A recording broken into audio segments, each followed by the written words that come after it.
Hi, I'm Peter Marshall, and this module has been designed to give you a rapid understanding of the basics of what is known about human attention.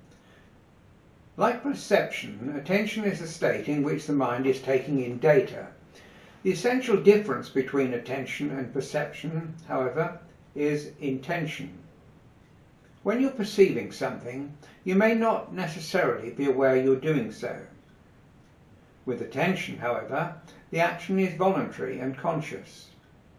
So attention is focused consciousness. Attention theorists study the number of things people can attend to at once, how long people can focus attention, how vigilant people are, and how people select what to attend to. Single-channel models explain the process of attention in terms of only one thing being processed at a time. This necessitates some kind of filter mechanism to select out what is to be attended to from what is not. There are a number of single-channel models. The main difference between them is the location of the filter, that is, whether it has its effect close to the start of the process, close to the end of it, or somewhere in between. One of the earliest models was Broadbent's filter model. This proposed that the filter is at the start of the process and that our sensory organs represent single channels. There are weaknesses to this model, though. How often have you been listening to somebody in conversation when suddenly you hear your name mentioned by someone else? If your ears could attend to only one thing at a time, this couldn't happen. This has become known as the cocktail party effect. Sensory data, which your mind is processing, even though you are focusing on something else, are known as shadowed messages.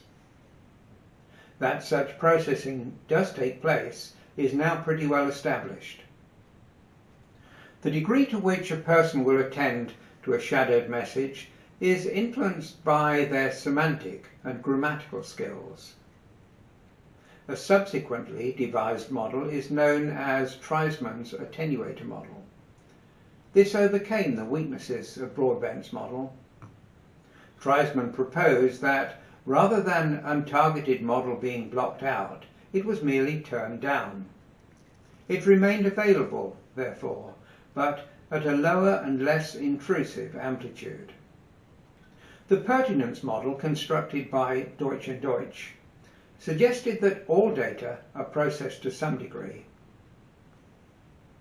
According to this model, the attentional process assesses the relative importance of processing various kinds of data reaching our sensory organs and, in this way, determines the focus.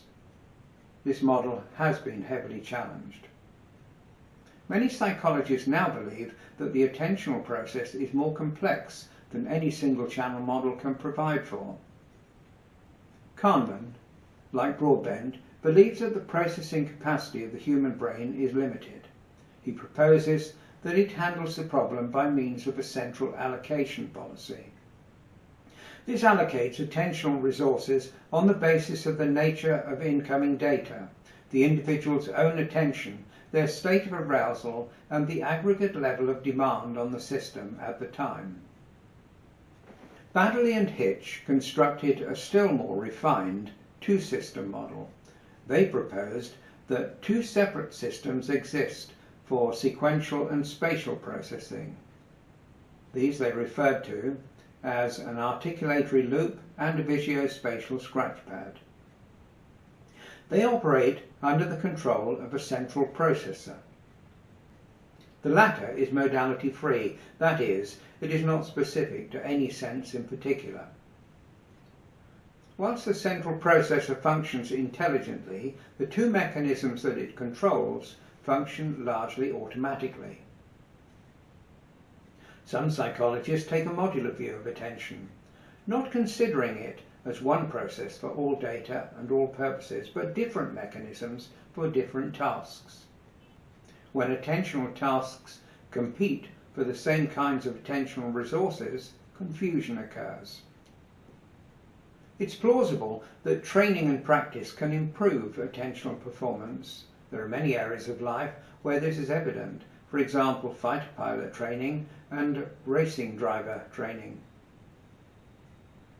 The main influences on attentional performance are task similarity, difficulty and practice.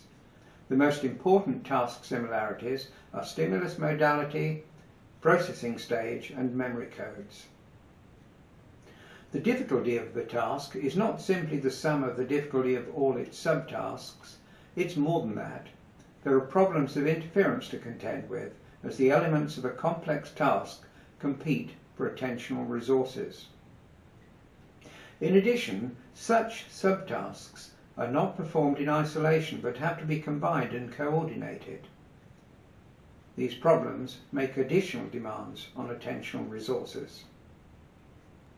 The main reasons why practice improves attentional performance are that, firstly, methods of contending with interference from other subtasks and from extraneous sources develop over time.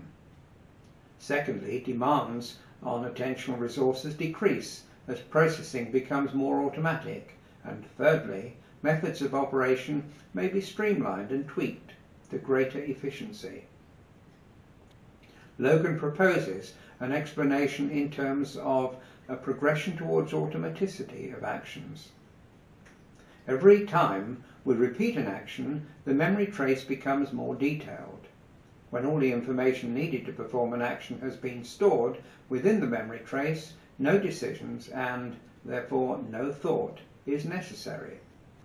Actions can be consciously controlled, partially automatic, or fully automatic.